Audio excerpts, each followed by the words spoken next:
Blog की शुरुआत हो रही है इन खूबसूरत फूलों के साथ और बाहर ठंड और कोहरे के साथ। तो सबसे पहले कर लेते हैं मंदिर में पूजा, क्योंकि सुबह सुबह जब मंदिर में पूजा हो जाती है तो दिन की बहुत अच्छी शुरुआत होती है और मेरे ख्याल से ब्लॉग की भी बहुत अच्छी शुरुआत होती है भगवान जी के दर्शनों के साथ साथ।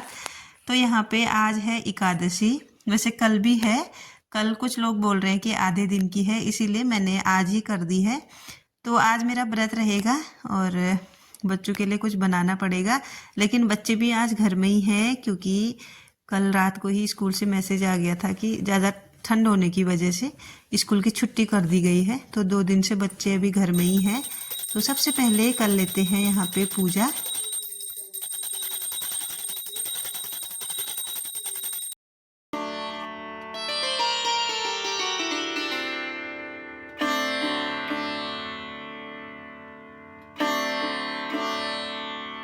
आज ना मेरे कान्हा जी इतने सुंदर लग रहे ना, किसी की नजर न लगे मेरे लाला को। मुझे इनको देख के इतना प्यार आ रहा था, आज बहुत ज़्यादा सुंदर लग रहे थे। तो इसके बाद ना मैं चले गई थी छत में और यहाँ पे तुलसी जी की भी पूजा की है। तो थोड़ी सी ना मेरी तुलसी जी आजकल ख़राब होने लग गई है, क्योंकि पाले की वजह से तुलसी अक्सर ख़राब हो जाती है। तो यहाँ पे मैंने कर ली है पूजा और टीका वगैरह लगा दूंगी, लेकिन अक्षत नहीं चढ़ाती मैं आजकल। और हम लोगों का जो है ना रोली और चंदन का ही टीका रहता है। हाँ, मैं चंदन भी लगाती हूँ, जो दूसरा वाला आता है ना गोपी चंदन, वो लगाती हूँ, लेकिन लास्ट में पहले रोली चंदन लगाती हूँ, उसके बाद मैं चंदन लगाती हूँ, क्योंकि आजकल ठंडा भी है और सुबह सुबह कान्हा जी को ना चंदन लगाने से उनको ठंडा लगेगा करके पहले रोली का टीका लगाती हूँ, फिर चंदन लगाती हूँ।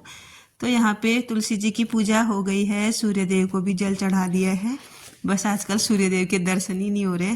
काश जल्दी से धूप आ जाती तो इस ठंडे से ना थोड़ी सी राहत मिलती। बहुत ज़्यादा ठंडा हो गया है, बहुत ज़्यादा। तो नीचे आके ना सीधे मैंने सबसे पहले कान्हा जी के लिए दूध गर्म किया और उनकी भोग की तैयारी की। जो मैंने मुरब्बा बनाया था ना, उसको मैं कभी कभार उनको भोग लगा देती हूँ। और थोड़ा सा मैंने यहाँ पे खजूर भी ले लिया है और एक एप्पल भी काटूंगी, क्योंकि आज एकादशी है। तो अभी मैं उनको इसी चीज़ का भोग लगा रही हूँ, फ्रूट वगैरह का। और इसके साथ मैंने दूध भी रख दिया था। नहीं, दूध अभी नहीं रखा था, मैं ना भूल जाती हूँ वॉइस ओवर करते करते, पता है। अभी दूध नहीं रखा था, दूध अभी मैं लेके आऊँगी ताज़ा, फिर मैं रखूँगी दूध। तो यहाँ पे मैंने कान्हा जी को सबसे पहले लगा दिया है भोग और बहुत प्रेम भाव से मैंने कान्हा जी को भोग लगाया। उसके बाद ना मैं भाग भाग के चले गई दूध लेने के लिए, क्योंकि फिर बच्चों के लिए भी नाश्ता बनाना है और वैसे तो बाकी के काम सब हो गए हैं। तो बच्चों के लिए ना नाश्ता भी बनाना है और थोड़े से कपड़े धोने हैं। आज कपड़े ज़्यादा नहीं हैं, बस मैंने अपने ही कपड़े धोने हैं। तो यहाँ पे दूध लेके मैं आ गई हूँ। सबसे पहले उसको छान के रख देते हैं गर्म होने को। जब तक ये गर्म होगा मैं तब तक लगा लेती हूँ आटा और उसके बाद फटाफट से बच्चों के लिए रोटी बनाते हैं। सब्जी ना कल रात की बची हुई है, तो उसी को अभी बच्चे खा लेंगे, क्योंकि ना स्कूल जाना नहीं था और थोड़ी सब्जी बची थी तो मैंने ना फिर बनाई नहीं, क्योंकि मेरा व्रत है और बनाती तो फिर खाली बर्बाद ही जाती। थोड़ा सा ही बच्चे खाते हैं।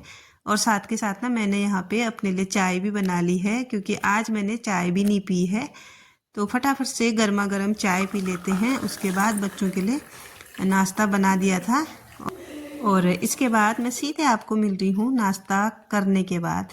बच्चों को नाश्ता बना के करा भी दिया है और आज ना बच्चों की ऑनलाइन क्लास थी, क्योंकि वो घर में थे और इसीलिए बीच बीच में ना फ़ोन उनको भी चाहिए था। और आज ब्लॉग ना थोड़ा गड़बड़ी शूट हुआ, क्योंकि बच्चों को भी फ़ोन चाहिए होता है ना, फिर मुझे भी चाहिए होता है। एक फ़ोन से इतने सारे काम कैसे होंगे। तो बीच बीच में ना मैं स्किप कर करके ही वीडियो बना रही थी। तो किचन साफ़ हो गया है, अब बारी है किचन के बर्तन धोने की। नाश्ते के जितने भी बर्तन थे ना मैंने यहाँ पे फटाफट से धो लिए हैं। बर्तन धोने के बाद मैं ना फिर चले गई थी कपड़े धोने और बच्चों को दे दिया था फ़ोन, क्योंकि उनकी क्लास चालू हो गई थी। और उसमें से भी ना एक पूर्वी ने ही क्लास ली, आरुष ले ही नहीं पा रहा था, क्योंकि सेम टाइमिंग थी।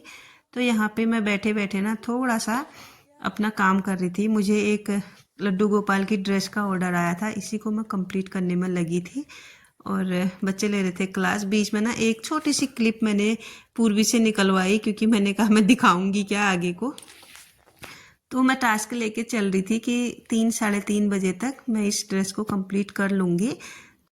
लगभग 3 बजे तक मैंने ये पूरा कंप्लीट कर लिया था और आपको यहाँ पे दिखा भी दिया है। कैसा बना है कमेंट करके ज़रूर बताइएगा। बस नॉर्मल सा मैंने इसमें ना डिज़ाइन डाला है, ज़्यादा हैवी डिज़ाइन नहीं डाला क्योंकि मुझे जल्दी जल्दी इसको फिनिश करना था। और जिनका था वो भी बोले थे कि ज़्यादा कुछ मत करना, जैसा आपको कंफर्टेबल लगे वैसा बना देना। अभी मैं आपको मिल रही हूँ सीधे शाम के टाइम पे। बच्चे अभी अभी आए हैं ट्यूशन से, उनको लेके मैं पहुँची हूँ घर और अब करते हैं दिया बत्ती की तैयारी शाम वाली। तो सबसे पहले हाथ मुंह धो लिया है, थोड़ा सा यहाँ पे स्किन केयर कर ली है क्योंकि आजकल ना सर्दियाँ हैं। थोड़ी देर भी ना अगर ऐसी स्किन को छोड़ दो ना बहुत ही बुरा हाल हो जा रहा है। अब चलते हैं मंदिर में, सबसे पहले शाम वाली पूजा कर लेते हैं, उसके बाद फिर आगे की भोग वगैरह की तैयारी करेंगे क्योंकि व्रत है। तो सबसे पहले अगर घर में ना शाम के टाइम पे सुबह शाम मतलब पूजा हो जाती है ना तो बहुत अच्छा लगता है घर, क्योंकि जो हमारे घर की शोभा होती है ना वो हमारे मंदिर से होती है। मैं सच कहूँ तो जब तक ना मंदिर में दिया बत्ती नहीं होती है तब तक घर घर ही नहीं लगता, मुझे तो नहीं लगता, क्योंकि हमें आदत हो जाती है ना कि सुबह शाम अगर पूजा कर रहे हैं ना घर में तो घर एक अलग ही वाइब आती है घर से। लेकिन जब हम पूजा पाठ नहीं करते हैं ना तब घर बहुत सूना सूना सा लगता है। तो यहाँ पे ना मैंने कर ली है आरती और मैं आरती करती हूँ बाकी बिहारी की। शाम के टाइम पे ना थोड़ा सा अगर घर में पूजा पाठ हो जाती है ना तो अच्छा लगता है, और थोड़ा टाइम से हो जाती है ना और भी अच्छा लगता है। थोड़ा मैं ना लेट ही हो जाती हूँ क्योंकि बच्चों को लाना होता है, सीधे वो शाम के ही टाइम पे आते हैं जब दिया बत्ती होती है तब ट्यूशन से। और फिर आके ना सीधे हाथ मुंह धो, उसके बाद फिर मंदिर साफ करो, बर्तन वगैरह जो भी हैं वो साफ करो, दिया बत्ती बनाओ, तब तक ना आधा घंटा चले ही जाता है इन कामों में। फिर जाके दिया बत्ती होती है तो थोड़ा टाइम लग ही जाता है। हाँ, जिस दिन ट्यूशन की छुट्टी होती है ना शाम के टाइम पे बच्चे सब घर में ही रहते हैं, हम लोग भी, तो थोड़ा सा ना मैं उस दिन जल्दी कर लेती हूँ क्योंकि उस दिन मेरे पास टाइम होता है। और एक बात और मैं यहाँ पे बताना चाहूँगी ना आप लोगों को, कुछ लोग होते हैं ना सीधे संध्या के टाइम के पे ना घर से बाहर चले जाते हैं, लेकिन मैं हमेशा कोशिश करती हूँ ना संध्या के टाइम पे घर में आने की। अगर मैं बच्चों को लेने भी जाती हूँ ना मैं सारी लाइट्स ऑन करके जाती हूँ और फटाफट आने की कोशिश करती हूँ, क्योंकि शाम के टाइम पे ना अपना घर बंद रखना अच्छी बात नहीं होती है।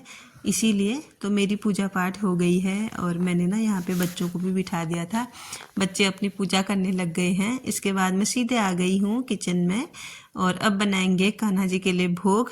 तो आज मैं बना रही हूँ कुट्टू के आटे की मतलब पुए टाइप के बना रही हूँ, जैसे मैं गेहूं के आटे के नहीं बनाती, कोकोनट क्रश करके और थोड़ी सी इलायची और चीनी डाल के, उस तरह से मैं आज इनके बनाने की कोशिश कर रही थी। मैंने ना पहली बार कुट्टू के आटे का आज यूज़ किया है, लाइफ में पहली बार मैं कुट्टू का आटा लेके आई हूँ। मैंने आज तक ना कभी खाया है और ना ही कभी बनाया है। तो मैंने फर्स्ट कोशिश ये की कि मैं पोहे बनाऊं क्योंकि वो मीठे होते हैं, और पूरी मैं बनाती ना फिर उसको किसके साथ खाती, मुझे दूध के साथ पूरी खाना बिल्कुल भी पसंद नहीं है, और चीज़ हम खा नहीं सकते हैं। तो इसीलिए ना मैंने क्या किया, थोड़ा सा उसमें चीनी वगैरह ऐड करके जो मैं पोहे बनाती हूँ उस तरह से बनाने की कोशिश की, लेकिन पहले पहले ना बने ही नहीं, बाद बाद में थोड़े बहुत ठीक बने। मैंने कहा मेरे कान्हा जी के लिए भी दो अच्छे बन जाए ना, मैं जैसे बने वैसे खा लूँगी क्योंकि सबसे पहले पता है क्या होता है, उन्हीं के बारे में विचार आता है कि बस उनके लिए अच्छा हो जाए, कुछ भी मेरे लिए जैसा भी हो मैं चला लूँगी काम। लेकिन होता है ना जिसको हम बहुत ज़्यादा प्यार करते हैं ना उसके बारे में सबसे पहले ख्याल आता है। बस मेरा यही रहता है, बस मेरे कान्हा जी के लिए सब कुछ ठीक हो, मेरा जैसा भी हो चल जाएगा। तो यहाँ पे ना मैंने ये बैटर रेडी कर लिया था और जैसे ही डाला ना ये पूरा ही फैल गया था, क्योंकि ये ना पतला, शायद पतला हो रहा था या फिर पता नहीं क्या हो रहा था, ऐसा थोड़ा एक दो बहुत बिगड़े पहले। उसके बाद ना फिर मैंने बड़ी वाली चम्मच ले ली थी, फिर जैसे ही डाला ना फिर अच्छे बने, क्योंकि मेरा चम्मच भी छोटा हो रहा था ना, इसके चक्कर में शायद बिगड़ रहे थे, लेकिन अभी थोड़े बहुत अच्छे बन गए थे खाने लायक। तो मैंने फटाफट से ना फिर कान्हा जी को भोग लगा लिया था और बच्चों के लिए भी फिर बाद में बनाया। इसके बाद मैंने बच्चों के लिए फिर बनाया, सब्जी बनाई मट्ठे वाली और रोटी भी बनाई। तो आज का जो ब्लॉग है ना अब उसको यहीं पे मैं क्लोज करती हूँ। कैसा लगा आप लोगों को देख के ज़रूर बताइएगा।